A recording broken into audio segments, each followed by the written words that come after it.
O tema deste mês, se não me engano, pastor, é sermos firmes, não é? No poder do Evangelho. Não é? E eu não sei quanto aos irmãos, mas isto de permanecer firme, quem é que acha que é simples? Alguém acha que é simples? Nem sempre é fácil, não é? Como cristãos, às vezes, nós pintamos um evangelho muito cor-de-rosa, não é? Mas quando nós temos que viver verdadeiramente o cristianismo, nós somos deparados e confrontados, não é? Com o nosso egoísmo, com o nosso eu, com o pecado, somos confrontados com as tentações, somos confrontados com tanta coisa. E permanecer fiel, permanecer íntegro, permanecer firme no Evangelho nem sempre é simples. E hoje eu quero falar acerca disto, quero falar acerca do poder do Evangelho, porque é o que nós estamos a falar. E quando eu falo acerca do poder do Evangelho, o primeiro entendimento que nós temos que ter é o que é o Evangelho. Não é? O que é o Evangelho? Nós sabemos que a palavra vem daquele significado de boas novas, de trazer boas notícias, não é? Mas o que é o Evangelho em si? E quando nós pensamos nisto, nós olhamos para o Novo Testamento e eu vou-vos fazer aqui uma grande descrição daquilo que o Novo Testamento diz. O Novo Testamento diz que o Evangelho é o Evangelho do Reino. Diz que o Evangelho é o Evangelho de Deus. Que o Evangelho é o Evangelho de Jesus Cristo. Que o Evangelho é o Evangelho da graça de Deus. O Evangelho é o Evangelho do seu Filho. O Evangelho é o Evangelho da glória de Cristo. É da paz, é da vossa salvação. Então, no meio de tantas descrições do que é o Evangelho, tudo se centra numa obra, que é a obra da cruz. Ok? Tudo se centra numa obra. E se nós pudéssemos resumir, diríamos que o Evangelho é o poder da morte e da ressurreição de Jesus Cristo. E nada se desvia disso, não é? E se eu quisesse dar uma definição, ok? Mais precisa de acordo com aquilo que eu vou me basear hoje e as escrituras que eu vou basear hoje, eu diria que é o poder de Deus para a salvação que revela a sua justiça. E nós hoje vamos falar acerca disto, da salvação, do poder da salvação e da justiça de Deus sobre a nossa vida, ok? E para falarmos sobre isto, eu quero abrir, primeiramente, em Atos, capítulo 9, porque quem afirma isto é um homem que todos nós conhecemos. Quem sabe quem afirma isto? Vocês sabem. Paulo, não é? Então nós vamos ler a conversão de Paulo e vamos entender porque é que mais tarde chegamos a Romanos e vemos esta afirmação. Então, no livro de Atos, capítulo 9, a partir do versículo 1, nós encontramos a conversão de Paulo. E vamos começar do versículo 1. E diz assim: E Saulo, ainda Saulo, respirando ainda ameaças e mortes contra os discípulos do Senhor, dirigiu-se ao sumo sacerdote e pediu-lhe cartas para Damasco, para as sinagogas, a fim de que se encontrasse alguns daquela seita. Quem era esta seita? Os cristãos. Quer homens, quer mulheres, era boa pessoa, nosso amigo Paulo. Quer homens, quer mulheres, os conduzisse presos a Jerusalém. E indo no caminho, aconteceu que, chegando perto de Damasco, subitamente, o cercou um resplendor de luz do céu. E caindo em terra, ouviu uma voz que lhe dizia: Saulo, Saulo, por que me persegues? E ele disse: Quem és, Senhor? E disse o Senhor: Eu sou Jesus, a quem tu persegues. Duro é para ti recalcitrar contra os aguilhões. E ele, tremendo e atônito, disse: Senhor, que queres que te faça? E vamos parar aqui um pouco. O Evangelho é o poder de Deus para a salvação. Salvação do quê? Salvação do quê? A palavra de Deus diz que nós somos salvos da ira de Deus. Este homem que era perseguidor, este homem que andava a prender cristãos, a perseguir a igreja de Cristo, de repente tem um encontro. Um homem que estava debaixo da ira de Deus. Porque quem não conhece Jesus como seu Senhor e Salvador é assim que a palavra descreve. Porque nós estamos afastados da sua glória. Romanos diz que nós, somos pecadores e afastados da glória de Deus quando não conhecemos Jesus na nossa vida. Afastados da sua presença. E Paulo era um homem que se encontrava nessa situação. Um homem afastado da presença de Deus, sem conhecimento, sem entendimento, sem revelação de quem Jesus era. E ele tem um encontro com Jesus. Então, quando nós falamos de salvação, estamos a falar que nós somos salvos da ira de Deus. E este homem que perseguia, a igreja, de um momento, num segundo, ele encontra-se com o nosso Salvador. Com o meu e o teu Salvador. Ele encontra-se com Jesus. E é tão interessante a expressão que ele fala aqui, porque ele diz assim: o que queres que eu te faça, Senhor? E este foi o momento de salvação de Paulo. E eu achei piada a isto, porque esta é uma pergunta que Jesus muitas vezes fez a algumas pessoas. Quando ele se encontrava com algumas pessoas, quando se encontrou com algumas pessoas em dificuldades, com problemas, situações complicadas, algumas de saúde, algumas óbvias, Há um encontro com um cego e Jesus pergunta ao cego: o que é que queres que eu te faça? E todos nós sabemos que é óbvia a resposta daquele cego.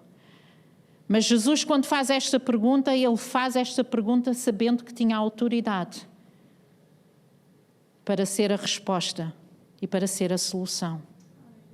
E de repente vemos Paulo a fazer a mesma pergunta, mas desta forma a reconhecer a autoridade de Jesus sobre a sua vida.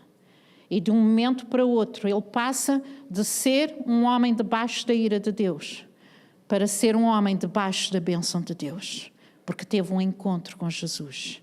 E este é o estado que todos nós nos encontramos um dia. Porque todos nós fomos considerados pecadores e afastados da presença de Deus. E cada um de nós, lembrem-se, eu quero que hoje vocês se lembrem do momento em que vocês tiveram um encontro com Jesus. Do momento em que vocês disseram sim a Jesus. Do momento em que vocês entregaram a vossa vida. E houve algo que foi transformado na vida de Paulo de imediato. Porque a salvação, quando vem à nossa vida, a salvação ela vem para nos resgatar de uma forma completa. Quando Deus traz salvação a cada um de nós, irmãos, a obra da cruz é feita de forma perfeita. Quando Jesus está na cruz e diz que está consumado, aquilo que ele fez foi feito completo e perfeito. E nós entendemos isto, que aquilo que Jesus fez por cada um de nós, este termo de salvação é um resgate de tudo. É um resgate. Nós fomos resgatados. A obra da cruz, na cruz do Calvário. Tudo o que Jesus fez na cruz, nós podemos pensar que foi-lhe retirado, que lhe foi roubado. Tudo o que Jesus fez na cruz foi uma entrega de coração. Por ti e por mim. Nada lhe foi tirado e roubado. Ele decidiu entregar. E nós percebermos esta diferença faz tudo na nossa vida cristã. Transforma tudo na nossa vida cristã. Que Jesus entregou-se por mim e por ti. Que a salvação de Deus está ao teu alcance. E o resgate dele e tudo o que isso implica está ao teu alcance. E às vezes nós, com muita pena, eu costumo dizer que às vezes nós banalizamos esta obra. Nós diminuímos a obra de Jesus na cruz, não é? Muitas vezes nós normalizamos isto, parece que não é nada tão importante, não é nada tão valor. Eu aceitei Jesus, eu aceitei Jesus, mas o que é que implica aceitar Jesus? O que é que implica aceitar Jesus?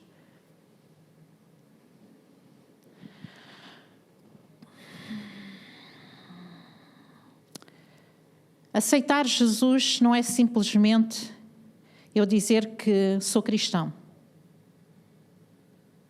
Aceitar Jesus é um compromisso, e nós vemos isto na vida de Paulo. É um compromisso de transformação e caminhada com Deus. Vamos continuar a ler a história de Paulo. Vamos no versículo, quem és, Senhor? Versículo 5. Eu sou Jesus a quem tu persegues. Duro é para ti recalcitrar contra os aguilhões. E ele, tremendo e atônito, disse: Senhor, que queres que te faça? E disse-lhe o Senhor: levanta-te, entra na cidade, e lá te será dito o que te convém fazer. E os varões que iam com ele pararam espantados, ouvindo a voz, mas não vendo ninguém. E Saulo levantou-se da terra e, abrindo os olhos, não via a ninguém, e guiando-o pela mão, o conduziram a Damasco. E esteve 3 dias sem ver, não comeu nem bebeu. E havia em Damasco um certo discípulo chamado Ananias, e disse-lhe o Senhor em visão: Ananias? E ele respondeu: eis-me aqui, Senhor. E disse-lhe o Senhor: levanta-te, vai à rua chamada direita, pergunta em casa de Judas por um homem de Tarso chamado Saulo, pois eis que ele está orando. E numa visão ele viu que entrava um homem chamado Ananias e punha sobre ele a mão para que tornasse a ver. E respondeu Ananias: Senhor, há muitos ouvi acerca deste homem, quantos males tem feito aos teus santos em Jerusalém. E aqui tem poder dos principais dos sacerdotes para prender a todos os que invocam o teu nome. Disse-lhe, porém, o Senhor: vai, porque este é para mim um vaso escolhido, para levar o meu nome diante dos gentios e dos reis e dos filhos de Israel. E aqui ficávamos bem. Mas vem o outro versículo: e eu lhe mostrarei quanto deve padecer pelo meu nome. Esta é a chamada de Paulo. Padecer pelo nome de Jesus. Quantos anseiam a chamada de Deus? Hoje menos, não é? Acho que hoje menos. A nossa chamada é trilhar o mesmo caminho que Jesus. E salvação é isso. Salvação é Deus resgatar-nos para nós trazermos o reino dele à terra. Para nós continuarmos como um exemplo. Paulo dizia: sede meus imitadores como eu sou de Cristo. Poucos de nós, eu não tenho a coragem de dizer isso, poucos de nós têm a coragem de dizer isto. Porque a vida de Paulo realmente foi completamente transformada. Ele teve uma genuína conversão. Logo depois de se converter, nós encontramos Paulo em oração. Logo depois de se converter, nós encontramos Paulo em oração. Nós temos anos de cristianismo e às vezes ainda é difícil nós termos o nosso tempo de oração. Mas salvação é uma caminhada em que nós conhecemos a Cristo. Salvação é uma decisão de caminharmos juntos.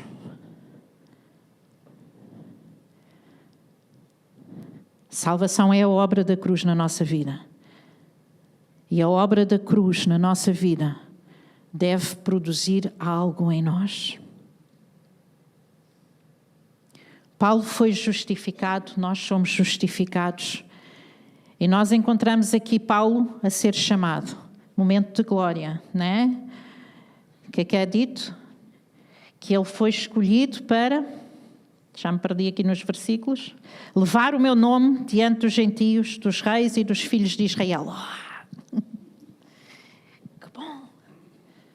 E eu vou-lhe mostrar o quanto ele vai padecer por mim. Eu não sei que...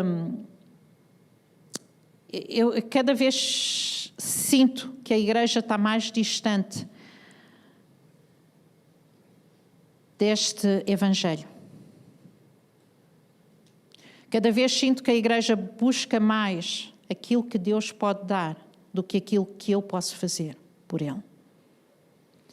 E eu não sei se vocês compreendem isso e entendem isso, mas quando eu olho, não é? Até a nossa busca pelas coisas espirituais é mais focada na nossa glória e naquilo que nós podemos receber do que aquilo que nós podemos ministrar, daquilo que nós podemos dar. Nós estamos a dar umas lições na prisão, que é acerca da forma como Deus se relacionava como Jesus se relaciona, como Jesus se comunica. E nós ultimamente temos estado a falar do amor sacrificial. E temos estado a falar... a última foi... já sei. A última lição foi acerca de amar os nossos inimigos. E nós estamos a perder ensinos na igreja que eu cresci a ouvir e que não ouço há anos. Nós estamos a perder ensinos que eu fui moldada por eles e que já não são ensinados. Nós já não falamos do temor de Deus. Nós não falamos sobre santidade. Nós não falamos sobre sacrifício. E nesta lição é engraçado que ele faz um progresso do amor relatado na Bíblia. Então ele diz, a Bíblia diz que nós devemos amar a Deus acima de todas as coisas. Todos nós queremos amar a Deus acima de todas as coisas. Ninguém nega isto. É um desejo sincero de cada um de nós, tenha essa certeza. Amar o teu próximo como a ti mesmo. Eu acredito que todos nós nos esforçamos para isso. Amar uns aos outros. Bem mais abrangente. E o que é que implica amar uns aos outros? Amar os teus inimigos. Aqueles que nos chateiam. Aqueles que nos aborrecem. Os sons que nós ouvimos. Não é? E ele diz que o amor de Deus é um amor que é um amor vulnerável. Porque é um amor que se entrega. E quem se entrega é vulnerável, não é? E ele diz que o amor de Deus é um amor generoso, porque é aquele amor que quando te pedem uma coisa, tu dás mais do que aquilo que te estão a pedir. E o amor de Deus é um amor sacrificial, porque é um amor, né, que dá totalmente, sem esperar nada em troca. E este é o amor que nos levou a encontrar a salvação. Este é o amor da cruz. Não é? E quando Paulo foi chamado, ele foi chamado não somente para receber isto, mas para viver isto. Então, muitas vezes nós pensamos que servir a Deus...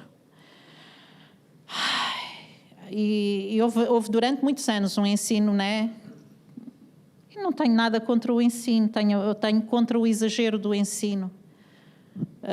Durante muitos anos foi aí proclamado o ensino da prosperidade e da bênção e de tudo o que podia vir de Deus e tudo o que vinha de Deus.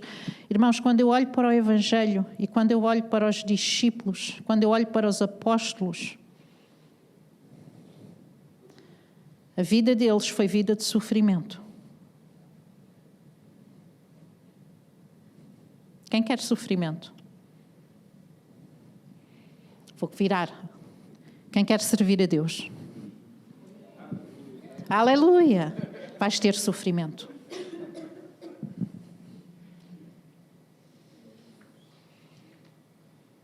A vida deles foi vida de perseguição.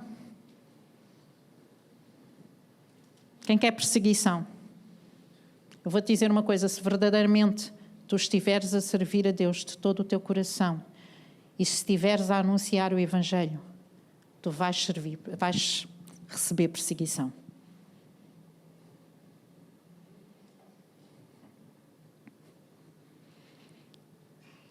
As recompensas de Paulo querem saber? Prisões, naufrágios, maltrato, perseguições, uau! Uau! Entre tantas outras coisas. até a morte. Que bênção servir a Deus. Eu estou a levar isto a um extremo, mas eu creio que vocês entendem, porque há muita bênção em servir a Deus, há muita alegria, há muita realização. Eu acredito que nós só somos completos quando servimos a Deus. Não é? É a nossa forma, Deus é a nossa forma. Mas, irmãos, nós temos que estar conscientes que nós temos que estar dispostos a tudo nesta caminhada com Cristo. E às vezes, quando nós só pregamos uma parte, quando chega a parte difícil, a nossa fé não está firmada para resistir no tempo mau. E eu às vezes acho que é mais importante nós aprendermos, porque as coisas boas nós facilmente sabemos lidar com elas, não é? É fácil. Com a alegria, com a bênção, com a cura, com as manifestações espirituais que Deus pode trazer à nossa vida, com a libertação, com tudo isso. Tudo isso é bênção de Deus e tudo isso é bom. Mas é fácil nós aprendermos a lidar com isso. Só que quantos de vocês têm consciência que isso não é o nosso dia-a-dia?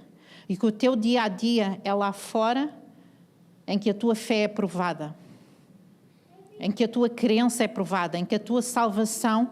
E aqui eu penso, desculpa, porque eu creio que a minha salvação pode-me ser retirada e pode ser roubada. Peço desculpa aos irmãos que têm assim uma vertente mais calvinista, somos amigos na mesma, mas eu creio que se eu não guardar a minha fé e que se eu não me firmar, eu posso chegar ao fim e não ser aquele bom servo fiel e perder a minha salvação. Não é? E é por isso, irmãos, que nós temos que estar prontos e preparados para aceitar o Evangelho e o poder do Evangelho. O poder do Evangelho para a salvação traz transformação. E Paulo, continuando, só para terminarmos, diz assim: Ananias foi e entrou na casa e, impondo-lhe as mãos, disse: Irmão Paulo, o Senhor Jesus, que te apareceu no caminho por onde vinhas, me enviou. De repente ele já é irmão. Para que tornes a ver e sejas cheio do Espírito Santo. E logo lhe caíram dos olhos como que umas escamas e recuperou a vista e, levantando-se, foi batizado. Ele teve, num encontro, o prato completo. Completo, não é? Ele converteu-se, ele foi transformado, ele foi cheio do Espírito Santo, ele recebeu a sua chamada e a partir daí, se nós continuássemos a ler, ele foi e começou logo a proclamar e passou de perseguidor a ser perseguido. Se vocês leem logo a seguir, é isto que relata, não é? E este mesmo homem depois vai a Romanos, como o pastor da 7 leu hoje. Vamos a Romanos, capítulo 1. E é pelo poder desta salvação que ele recebeu, que ele pode escrever estas palavras, e este versículo transformou o cristianismo, né? Porque foi através dele que veio a reforma. E Romanos capítulo 1, do versículo 16 e 17. Porque não me envergonho do Evangelho de Cristo, pois é o poder de Deus para a salvação de todo aquele que crê, primeiro do judeu e também do grego. Porque nele quem? O Evangelho, se descobre a justiça de Deus de fé em fé. Como está escrito, o justo viverá pela fé. Então nós já vimos que pelo poder de Deus chega até nós a salvação, ok? E a salvação é um resgate completo, ok? O que é que a salvação nos resgata? Resgata-nos do pecado, resgata-nos do poder do pecado e futuramente vai-nos resgatar da presença do pecado. Porque um dia nós estaremos na presença dele e não haverá mais pecado. Mas ela remove de nós o pecado através da obra de Cristo e ela dá-nos o poder para resistir ao pecado. E este é o poder da salvação. A partir de agora, Jesus olha para ti e diz, olha, porque tu estás selado, porque tu és meu, a partir de agora eu dou-te autoridade para vencer o pecado. E quando nós temos esta autoridade, irmãos, tudo na nossa vida pode ser transformado. O quê? Alguma coisa? Não, tudo. Tudo pode ser transformado. Porque Deus resgata-nos de um lugar em que não há domínio diabólico sobre a nossa vida. Ok? E nós temos autoridade. Deus restaura a nossa autoridade sobre todo o domínio, sobre todo o controle. E eu quero te dizer, se tu ainda andas a debater e a lutar contra forças diabólicas, se andas a debater contra o pecado na tua vida, há duas coisas que nós temos que ter consciência. Ou nós nos levantamos com a autoridade que Jesus nos deu e nós repreendemos esse domínio sobre a nossa vida. Ou nós analisamos a nossa vida e nós percebemos se nós estamos realmente a mimar algo e não estamos a subjugar aquilo a Cristo.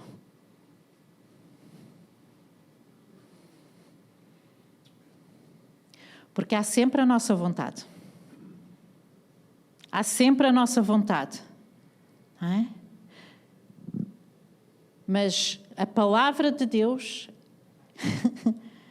ela diz que o pecado não tem mais domínio sobre nós. Então, se nós ainda estamos a debater com situações de pecado, há algo que nós precisamos de parar, analisar na nossa vida e perceber, eu estou a alimentar isto na minha vida? Eu estou a fazer amizade com isto? Eu estou a permitir que isto tome controle das minhas emoções, do meu corpo, do meu pensamento? Ou eu tenho que pensar, há alguma atadura espiritual que está a lançar dardos sobre a minha vida e sobre a qual eu tenho que tomar autoridade? Mas a coisa certa é que tu não tens que estar debaixo desse domínio. Ok? Então, sejas tu ou seja uma força espiritual, não te pertence. E tu podes lidar com essa situação. Ok? Depois, ele diz que por meio dele se descobre a justiça de Deus. Então o Evangelho também nos mostra a justiça de Deus. E quando nós falamos da justiça de Deus, voltamos atrás, vemos esta situação do pecado e nós questionamos, né? Mas como é que a justiça de Deus vem sobre a minha vida? E voltamos à salvação outra vez. E voltamos à obra da cruz outra vez. E voltamos a Isaías 53, que diz que o nosso pecado foi imputado sobre Jesus. Por isso nós podemos ser justificados. A justiça de Jesus veio sobre nós. Por isso um Deus justo, ok? Que condena o pecado, olha para nós e vê a obra de Cristo. E eu sou justificado através daquilo que Cristo fez por mim. Ok? E é por isso que não há domínio do pecado sobre a nossa vida. Porque Jesus venceu o pecado na cruz. Ok? E então nós olhamos para isto, dizemos que Jesus é justo e justificador. Ok? Isaías 53 e Romanos 8:1 também. Vamos ler, porque esta é extremamente importante. Porque agora nenhuma condenação há para os que estão em Cristo Jesus, que não andam segundo a carne, mas segundo o Espírito. Não há condenação para aqueles que estão em Cristo Jesus. Porquê? Porque nós não andamos segundo a carne, mas segundo o Espírito. E novamente nós temos que analisar a nossa vida. Como é que eu estou a viver o cristianismo? Porque muitas vezes nós podemos andar com os pés em dois lados. Um dia vou mais para esta direção. Outro dia, vou mais para aquela. Mas a palavra de Deus diz que não há condenação para aqueles que vivem no Espírito.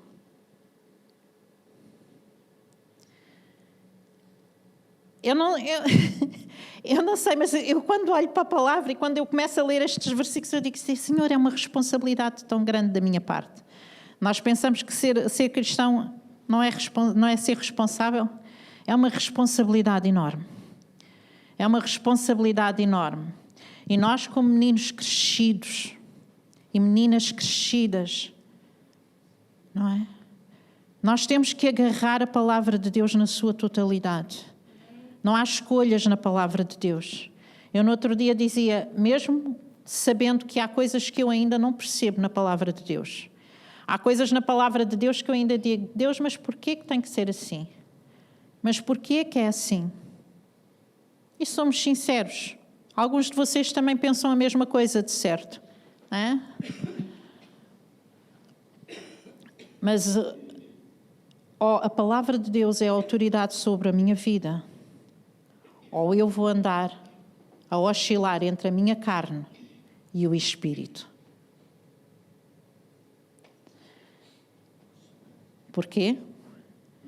Porque se eu não assumo a autoridade da palavra de Deus sobre a minha vida, se eu não creio que isto é verdade, mesmo que eu não entenda ainda algumas coisas, e estou a dizer ainda, né? Mesmo que eu não entenda ainda algumas coisas, se eu não assumo isto como a verdade sobre a minha vida, de certo, eu vou vacilar em muitas áreas. Não é? E quando a tentação vem, e nós nas mulheres temos falado muito sobre a tentação, não é, Cacilda? Deste essa lição. E quando a tentação vem, facilmente nós vamos questionar se a verdade de Deus é a verdade de Deus. Romanos capítulo 1 fala disto. Fala de como o homem, né, trocou a verdade de Deus e colocou-a como mentira. E a nossa mente começa a ser bombardeada. E nós começamos a questionar até Deus. E nós começamos até a questionar a palavra de Deus. E de repente o poder da salvação. De repente, tomem atenção, o poder da salvação parece que não tem efeito. Vocês já perceberam isso? Que às vezes nós vivemos de uma forma em que parece que nada funciona na nossa vida. E não estou a falar das tribulações, que já percebemos que as tribulações elas vêm, ok? E elas só vêm para nos também fortificar e enriquecer e fazer crescer, porque isso é importante. Mas,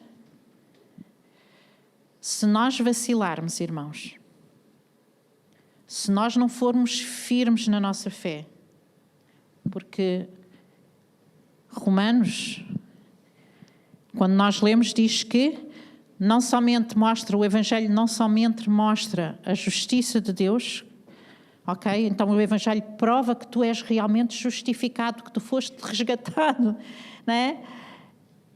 Mas ele diz que o justo vive pela fé.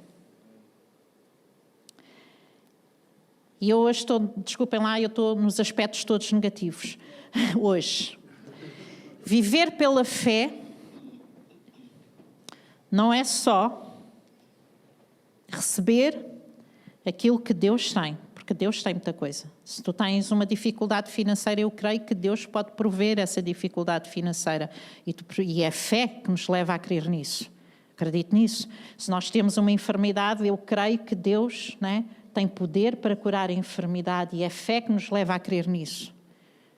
Mas viver pela fé também é consagração. Viver pela fé é rendição. Viver pela fé é perseverar. Viver pela fé é entrega. Viver pela fé é sacrifício. Por isso é que Romanos diz que nós devemos entregar os nossos corpos como sacrifício vivo. Então, viver para a fé é eu ter a capacidade de reconhecer que Jesus é a autoridade sobre a minha vida. Viver pela fé é eu reconhecer que não há outro Deus além dele. Viver pela fé é eu reconhecer que ele é Senhor e eu sou servo. Viver pela fé é reconhecer que eu caminho com Deus e que Ele trilha o meu caminho.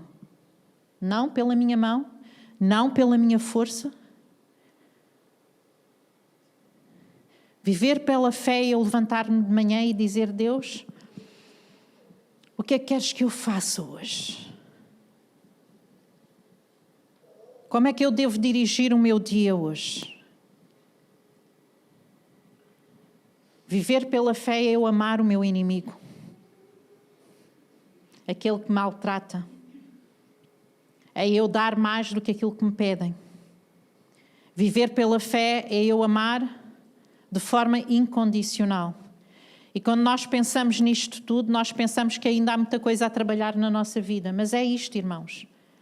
Mas é isto que nós temos que analisar na nossa vida e perceber: Deus, o que é que ainda falta caminhar contigo? O que é que falta render? O que é que falta entregar? Que caminho eu devo trilhar? Viver pela fé e eu confiar que Deus tem a pessoa certa para com quem eu vou me casar. Eu já estou casada, vocês. Não é?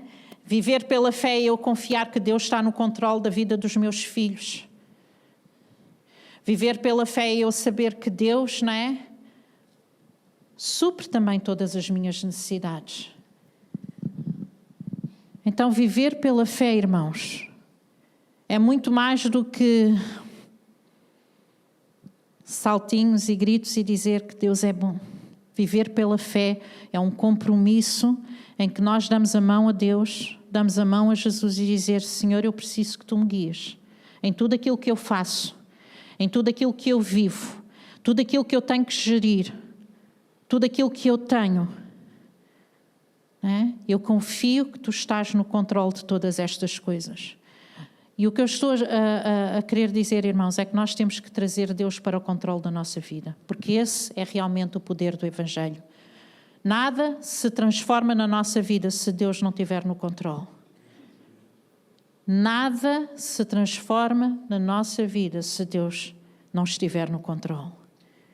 E se há coisas que tu andas há tanto tempo a lutar e ainda não viste, porque eu vou-te dizer uma coisa: às vezes nós pensamos que a bênção de Deus é fazer aquilo que nós queremos, mas muitas vezes a bênção de Deus é dar-te a graça para tu viveres onde tu estás e glorificares o nome dele nessa situação. Ui, outra vez, Vera. Não é? Estamos a estudar a vida de um homem que clamou a Deus várias vezes por livramento numa situação, numa circunstância. Há muitas teorias sobre o que Paulo tinha. Não quero entrar nisso. Mas o que é que Deus lhe respondeu? A minha graça te basta. Agora, irmãos, se nós estamos a viver uma situação em que Deus não trouxe livramento, mas que nós também não estamos a sentir a graça de Deus, alguma coisa não está bem. Porque nós precisamos ou de uma ou da outra coisa. Ou Deus traz livramento ou Deus traz graça. Não é? Então, às vezes, nós temos que chegar àquele lugar e dizemos: Senhor, Tu não és só o Salvador. Tu és, tal como Paulo disse: Senhor, o que queres que eu faça? Em que eu reconheço que Deus realmente é autoridade sobre a minha vida. E se eu preciso de alinhar alguma coisa para que Deus seja autoridade em tudo na minha vida, eu tenho que estar disposto a render. Eu tenho que estar disposto a consagrar. Eu tenho que estar disposto a entregar. Eu tenho que estar disposto a largar.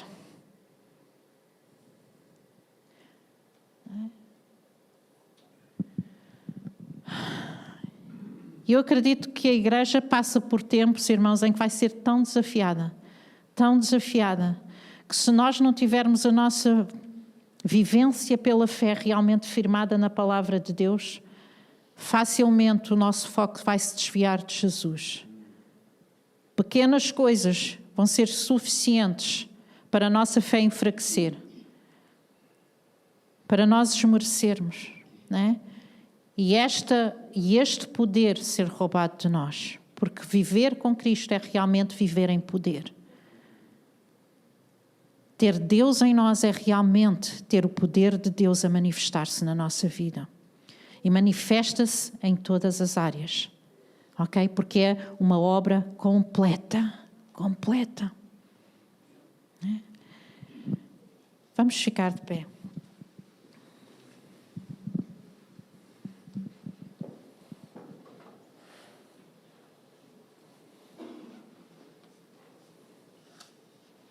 Paulo,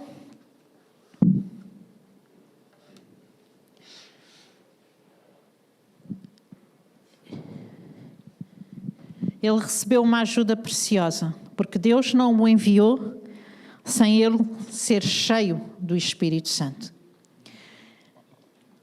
E Deus deu-nos essa mesma ajuda preciosa, que é a presença do Espírito Santo em nós. E esta é a força do Evangelho também. A capacidade para nós caminharmos em fé, a capacidade para nós, não é, resistirmos nos dias maus, como diz a palavra, não é? E resistirmos ao diabo, como diz a palavra. É a presença do Espírito Santo na nossa vida. Irmãos, não há nenhum de nós que não tenha essa presença. Às vezes nós esquecemos-nos dessa ajuda tão preciosa que Deus deixou connosco. Jesus disse que ele ia embora, mas ele deixaria alguém que era igual a ele. E essa pessoa igual a ele é o Espírito Santo. Amém? E há coisas que nós temos que falar com o Espírito Santo.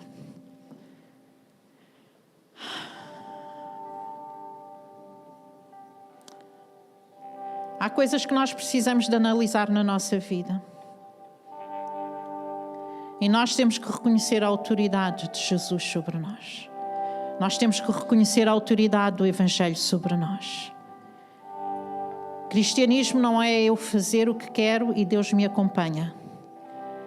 Cristianismo é eu render e caminhar com Deus. E isto faz toda a diferença. Eu preciso de caminhar com Deus. Eu preciso trazer Deus para perto de mim. Eu preciso dar a mão a Ele e dizer tudo, o meu coração, a minha família, o meu trabalho, todos os meus pertences, tudo o que eu sou, é teu.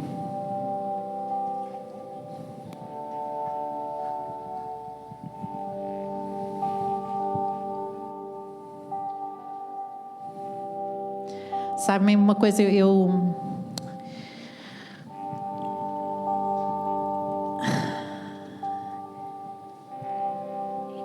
não sou... Não quero dizer isto da forma errada.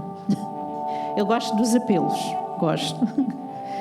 Aliás, eu acho que uma das grandes transformações na minha vida foi através de um apelo. Mas eu acho que a coisa mais importante é uma decisão de coração. E um apelo, uma vinda à frente, não implica que haja uma decisão no coração. E eu acredito que é importante, irmãos, no nosso coração nós analisarmos a nossa vida.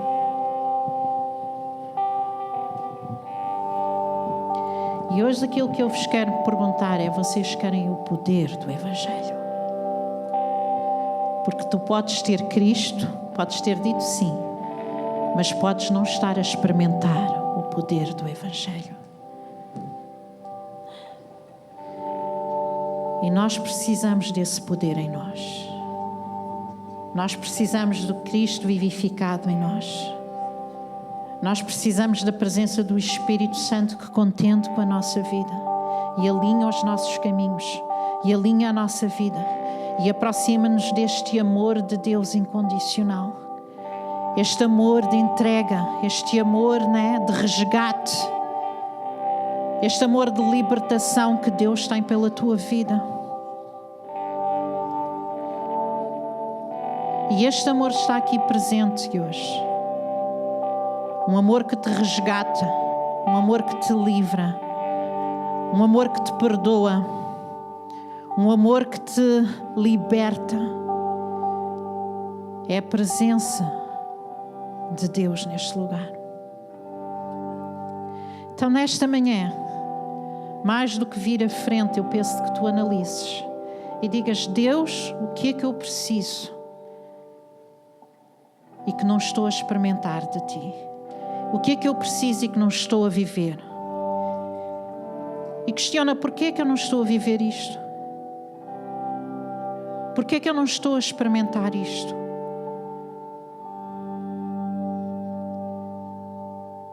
E pergunta: que passos é que eu tenho que dar? Que decisão é que eu tenho que tomar?